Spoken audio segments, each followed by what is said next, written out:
యాదాద్రి భువనగిరి జిల్లా కలెక్టర్ కార్యాలయం ముందు సిఐటియు ఆధ్వర్యంలో భవన నిర్మాణ కార్మికులు ధర్నా చేపట్టారు.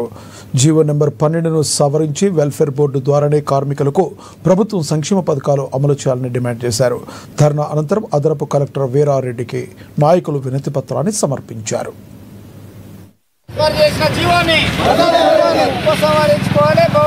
ఇవాళ తెలంగాణ రాష్ట్ర వ్యాప్తంగా ధర్నా చేయాలని పిలిపించడం జరిగింది. సంక్షేమ బోర్డులో ఉన్నటువంటి నిధులను దారి మళ్లించడం ద్వారా సంక్షేమ బోర్డులో ఉన్న కార్డులను రెన్యువల్ చేయక కార్మికులు ఇబ్బంది పెట్టిన పరిస్థితి ఉన్నది. అలాంటి దాని మీద ఇలా తెలంగాణ రాష్ట్ర వ్యాప్తంగా ధర్నాలు చేస్తూ ఉన్నాం. అట్లాగే ఇవాళ సిఎస్సి హెల్త్ సెంటర్ పేరు మీద దాదాపుగా 456 కోట్లని వృధా చేసినటువంటి పరిస్థితి ఉంది. మనం చూస్తూ ఉన్నాం. ఒక్కో కార్మికునికి పరీక్షలు చేసినప్పుడు ఒక్కో కార్మికుని పేర 3200 రూపాయలు సంక్షేమ బోర్డు ద్వారా దారి మళ్లించడం జరుగుతుంది. అలా ఇలా తెలంగాణ రాష్ట్ర వ్యాప్తంగా చూసుకున్నట్టయితే కార్మికులకు ఎలాంటి ఉపయోగం లేని పరిస్థితి ఉంది.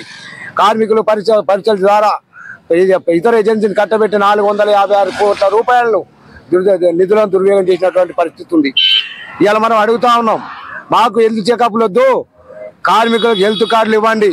హెల్త్ కార్డులు ఇస్తే ఉపయోగం ఉంటుంది, హెల్త్ చెకప్ల వల్ల ఎలాంటి ఉపయోగం లేదు. ఇలా ప్రభుత్వం చెప్తా ఉంది. ఇవాళ తెలంగాణ చేస్తూ జీవో నెంబర్ 12 తీసుకొచ్చారు. దాన్ని సవరించాలని చెప్పి మేము డిమాండ్ చేస్తా ఉన్నాం. ఇవాళ ఇప్పటికే ఏఎల్ఓ ద్వారా గతంలో వచ్చిన పద్ధతులను అమలు కావాలి, దాంట్లో ఉన్న లోపాలని సవరించాలి.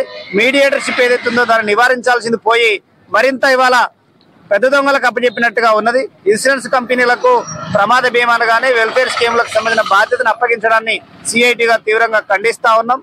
అది ఉపసంహరించుకోవాలి. అదే తరుణంలో సిఎస్సి అనే ఒక సంస్థకి 346 కోట్లు ఇచ్చి ఇవాళ పరీక్షలు చేయాలనే పేరుతో తెలంగాణ రాష్ట్రంలో ఎక్కడ అడ్రస్ లేని దగ్గర పరీక్షలు చేసినట్టుగా చెప్తా ఉన్నారు.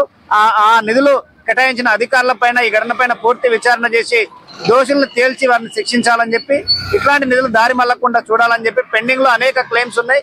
ఇవాళ 100 కోట్ల రూపాయలు పెండింగ్ లో ఉన్నాయి. వాటిని ఎమ్మటే క్లియర్ చేయాలని చెప్పి చేస్తూ జీవో నెంబర్